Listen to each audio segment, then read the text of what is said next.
ഉന്നതമായ നാമത്തിന് സ്വസ്ഥത ചെയ്യുന്നു. നിന്റെ കർത്താവെ, നിന്റെ വിശുദ്ധ പൗരോഹിത്യത്തെ മഹത്വപ്പെടുത്തണമേ. കർത്താവെ, സഭയിലുള്ള സാന്നിധ്യം ദൃഢമാക്കണമേ.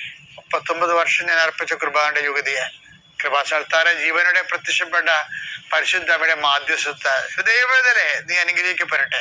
നിന്റെ കുടുംബം അനുഗ്രഹിക്കപ്പെടട്ടെ.